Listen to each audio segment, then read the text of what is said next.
Hey everyone, it's Lucy and today's video is being filmed on my iPhone, so it's definitely not going to be the quality that you've been seeing in my last few videos.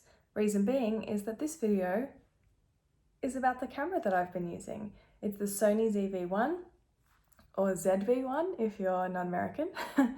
And I'm going to tell you all about this camera. So this is basically a video for anyone who is thinking about buying this camera or is not sure what camera to buy for a similar purpose to what I'm using it for. There's a lot of new cameras in this category in the market right now, and honestly, I did my research on YouTube, so I'm really hoping that this video can help you. If you're watching this, I hope this video can help, because I did find a few videos, but they were a little bit too techy for my preferences, and also a lot of the videos that I saw about this camera didn't really go into too much detail about how to actually use it for, makeup videos, and that's kind of what I'm using it for, makeup and vlogging.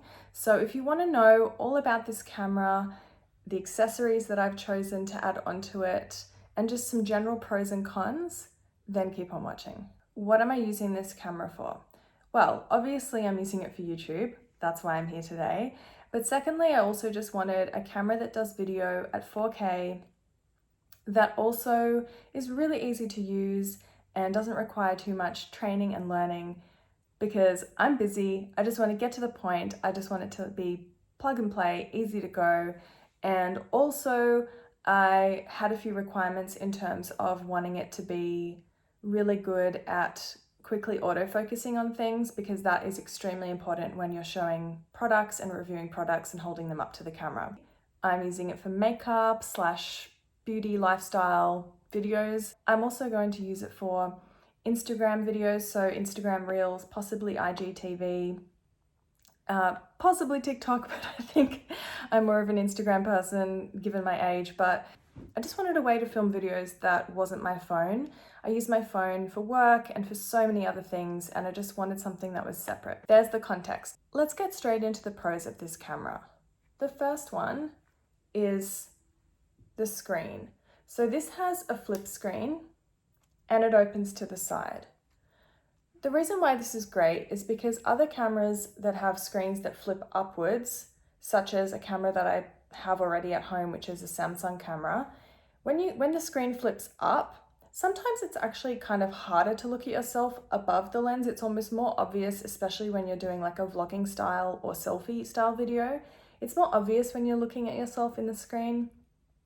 And also, if you want to put anything on the top, such as a flash or a microphone, then the screen can interfere with that. So having it to the side is really, really great. The other awesome thing is that because they've put the screen here, and actually inbuilt into the camera is a mode to film like this. So if you want to mount it on a tripod and film portrait, then you can, and that's perfect for IGTV, for Instagram Reels, and of course for TikTok. So they really have considered the youth when making this camera, and it's really great that the camera does automatically detect if you're holding this way, which I haven't done yet, but I'm excited to.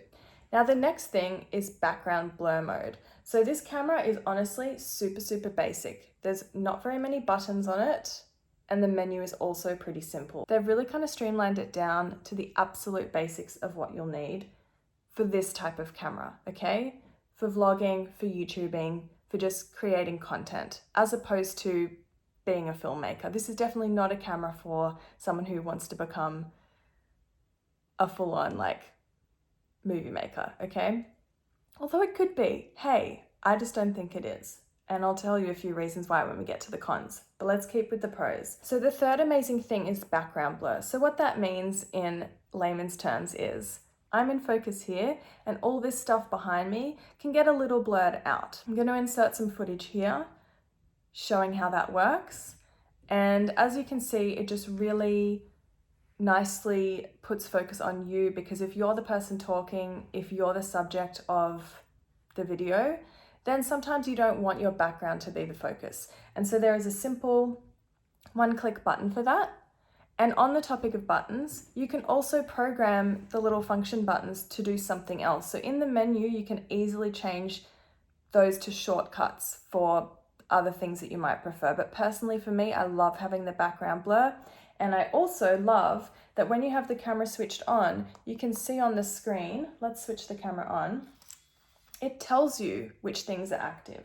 So if you're recording, let's pretend we're recording right now, which we are, you can see on the screen which things are active. And I can see C1, we've got background blur, and C2, which is product showcase, which is another great feature, and that one is active as well. We'll turn it off. So we've got a big record button here, which I was just using, and we've got the on-off button here. Okay, does take a few seconds to shut down, but it's okay. Now next is the autofocus. The autofocus, I will put a clip in here showing how quickly, when you hold something up, does it focus. But on other cameras, this is a real con. I watched a video on YouTube that did compare one of the latest Canon cameras to this camera, and the autofocus on the Canon was terrible. So someone was holding a product up and it was taking like 3 seconds to focus. That is just so annoying if you're a person that's like, hey, I want to tell you about this new lip gloss, and you hold it up to the camera and it doesn't focus for like 3 seconds. It really interrupts your flow when you're talking. This, chef's kiss, okay? The autofocus on this camera is phenomenal, even with the product showcase switched off. But if you want to switch that on, it's one of the, shortcuts, and you can just make sure it's on all the time. I honestly just leave it on all the time, and I make sure it's on before I start filming, because you really never know if you're going to hold something up to the camera when you're doing these kind of beauty videos. That's my personal opinion. Next thing is the inbuilt mic and the windsock. There is nothing wrong with using this camera as it comes and not going OTT like I did with all the extras. So as you can see, I have put an external mic, which has its own windsock, on the camera, but this is what comes with the camera. So the camera itself has an inbuilt microphone on the top here, and it's really pretty good. Then you've got this windsock, which you only really need to use if you're outside vlogging, if it's going to be windy, etc. So if you're inside, you do not need to use this, but you can if you want to. The next thing is setting up the audio. So regardless of which mic you use, however, if you are going to plug in an external mic, all you have to do is a really simple audio test, and you just make sure that it hits at -12. Other cameras do not have inbuilt mics. Other cameras do not have this windsock that slides right in. So it's just great that it comes with it. It's basically ready to go if that's what you want to do. And you can always just start with this if your budget is just the camera. And then over time, as you grow as a creator, you can buy all the attachments. So don't feel pressured because of this, okay? The next thing is, where this windsock goes is where you can very, very easily put in an external mic.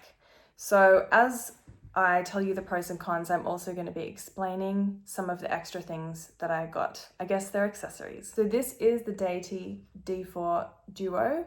It's their newest microphone, I'm pretty sure. And the reason why I got this is because, like I said, I'm going to be filming some things facing the camera and some things holding the camera. So I do plan to eventually do some more travel vlogging type stuff.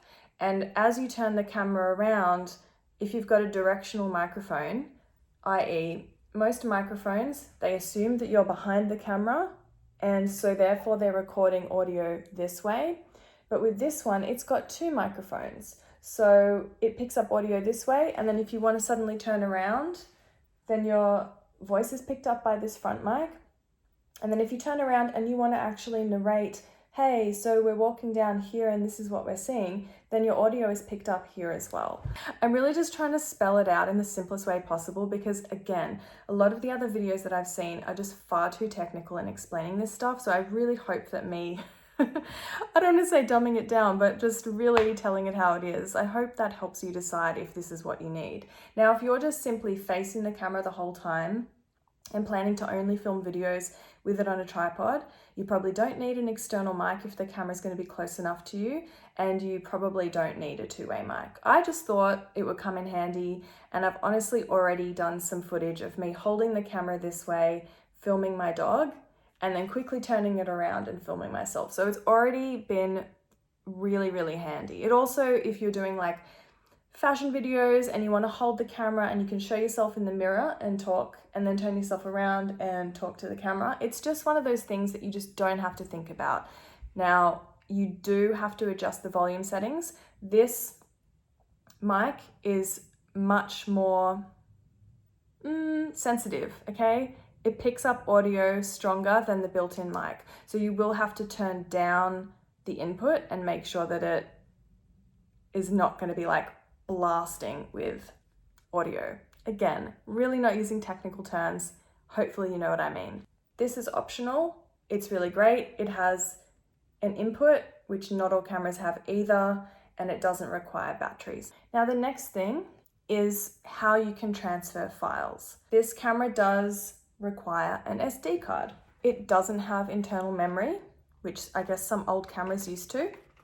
This one is the SD card that I chose to get. You can get better, more expensive ones, but this one is working really, really well for me so far. You gotta make sure that you get an SD card that can do 4K because this is a 4K camera.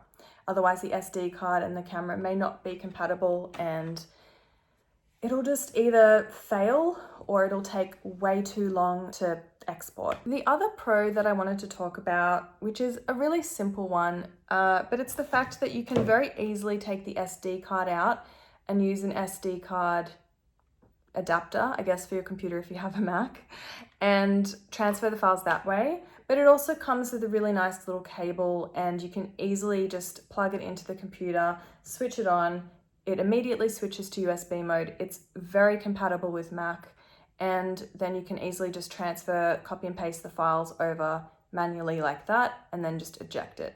So it's very like plug and play with Mac computers, which is really great. And that's what I've been doing. I like to use the cable and I just keep it on the tripod while I do that, and then I never have to take the tripod off. We've spoken about the camera itself, how the menu is really easy to use. We've spoken about the microphone, we've spoken about the SD card. One more pro, and this is a pro if this is what you're into, is beauty mode. Now this is not for everyone. The first video that I filmed with this, I had beauty mode, I think on medium. There's low, medium, and high.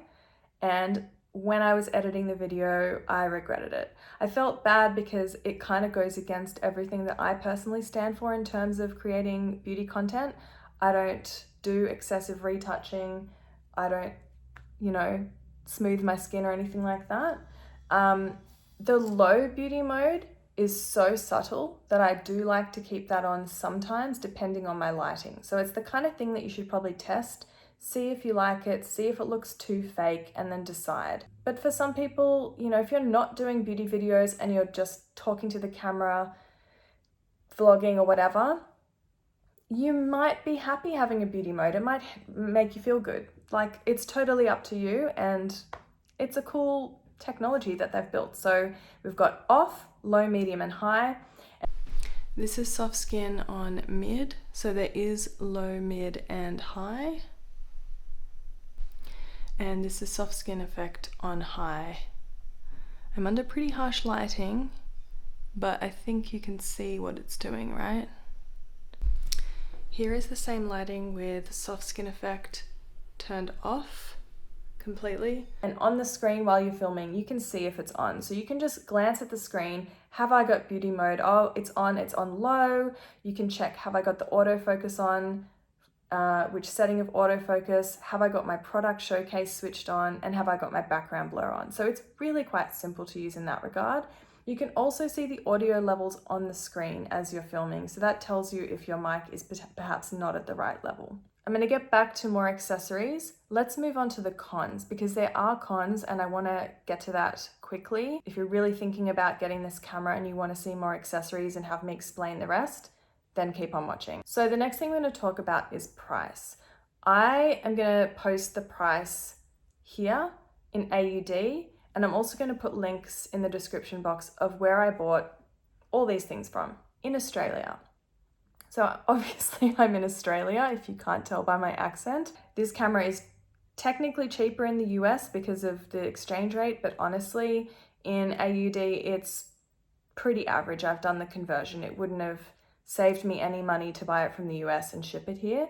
So I was really happy with where I bought the camera from, the service I received, and compared to other cameras in this category, it's probably on the higher side. You can get slightly cheaper ones, but then you can also get more expensive ones, and then it jumps up and up and up. I would say that the price is okay, but it's still an investment.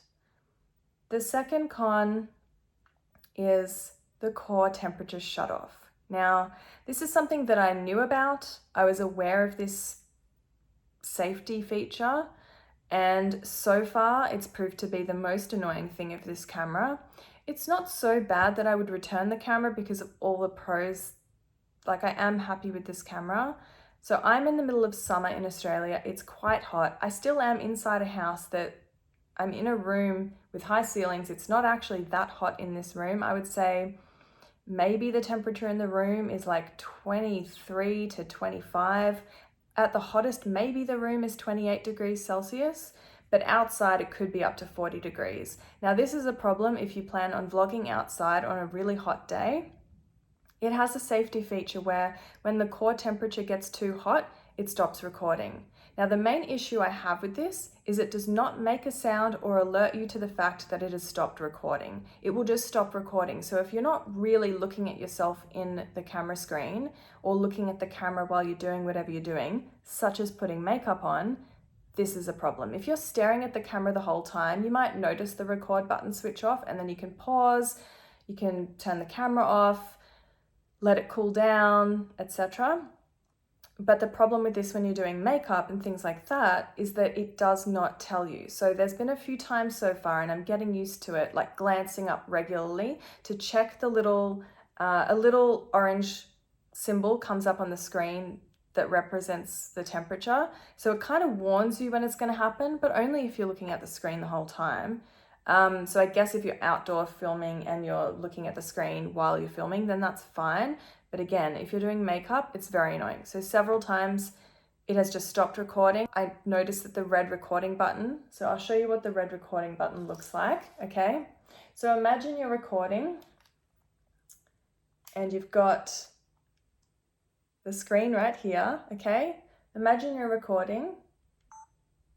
See that red button there? That shows you recording, okay? And a warning will be on the screen if it's getting warm. Sometimes there's no warning and it will just stop recording. Now, today when I was recording, what I've noticed is that sometimes it stops recording without the heat warning. So I'm not 100% sure if that's what it is. I can only assume because there doesn't appear to be any other reason why it would stop recording. It's built to record in 4K. There should be no other reason why it stops. And I just kind of give it a few seconds and then press record. I don't actually turn it off. I just keep going. And today that worked. Previously, when the heat error came on, I would turn it off. I would wait about 15 minutes. I could touch the back of it and feel that it was warm, and I would just wait till it got to like room temperature again. So that is the biggest con. And if you live somewhere hot or somewhere that's hot or humid all the time, this is possibly not the camera for you. I haven't yet looked into, things that I could put around the camera to kind of keep it cool or anything like that. But for now, I think that this could prove to be an issue if you're travel vlogging in warm locations as well. So I really wanted to flag that as the main issue with this camera. I don't know how it compares to other cameras, such as the Canon, but it's a bit of a problem. The next consideration, it's not necessarily a con, it's just a fact, is the battery filming at 4K lasts about an hour. So that's pretty good, honestly. There are other cameras where batteries at 4K only last about 20 minutes, but for this camera for an hour, I just wanted to flag that might be a con for you. What I did get, and I'll talk about it in the accessories, is multiple batteries. There is one more con, which explains why I have this attachment to the camera.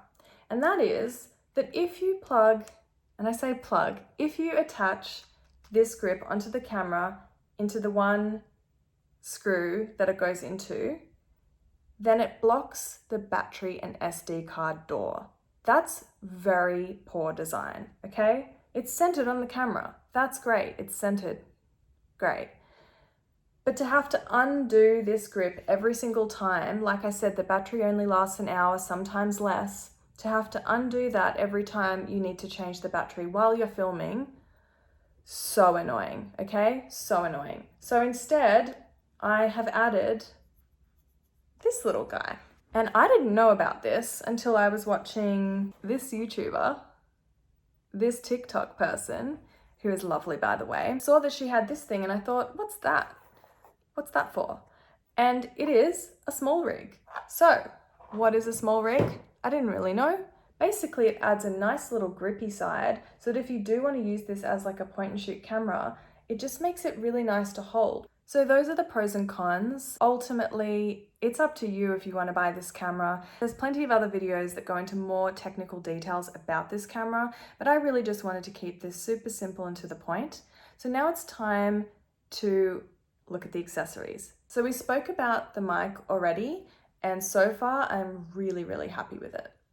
The next thing I'm going to talk about, which is the most common accessory for this camera. If you don't buy anything else, the one accessory that I think you should get if you're vlogging, or even if you're not, is this grip. I'm not going to say the name because it's got the stupidest name ever. And I did have an issue with this grip. First one I received would not sync. It is a Bluetooth grip and it does take a standard watch battery. This is the kind of battery that you need to get for it, and they usually last a really long time. The first grip that I got didn't work and I had to send it back, troubleshoot with Sony, they couldn't fix it, send it back to the shop where I got it, and then they sent me a replacement. So that's not too bad, but this grip is really great. I'll show you how it works. So you've got it angled like this, and then you press in the sides, and now it's vertical. So it's really sturdy and nice for selfie mode, for vlogging like that.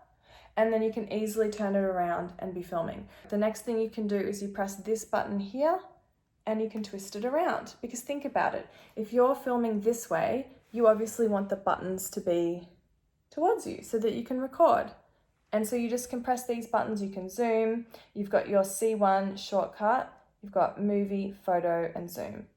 And there's a lock function, but I don't really use that. The easiest thing to do then is press the button, swivel it back around, and then you're filming again with the buttons towards you. The angle, obviously, is perfect for setting your camera up. So this is a tripod and it's a grip. And so this is how I situated at this angle for filming towards myself. And of course you can always, unplug it and attach it to a really tall tripod or any other tripod. So the camera's not really designed to hold in your hand comfortably and take photos, or even hold it like this to film. It is really meant to be on a tripod or held. And so it's just nice to have this extra grip. But the most amazing thing about this is underneath, and I'll show you, I will remove it to show you. Underneath are all these different screw parts. I know that there's a different word for that, but on the base of the camera, there is only one, okay? But on the SmallRig, you have all these options of where to attach it. And what that means is you're shifting the grip over, so it's no longer centered. I actually use this middle one. That's what works for me.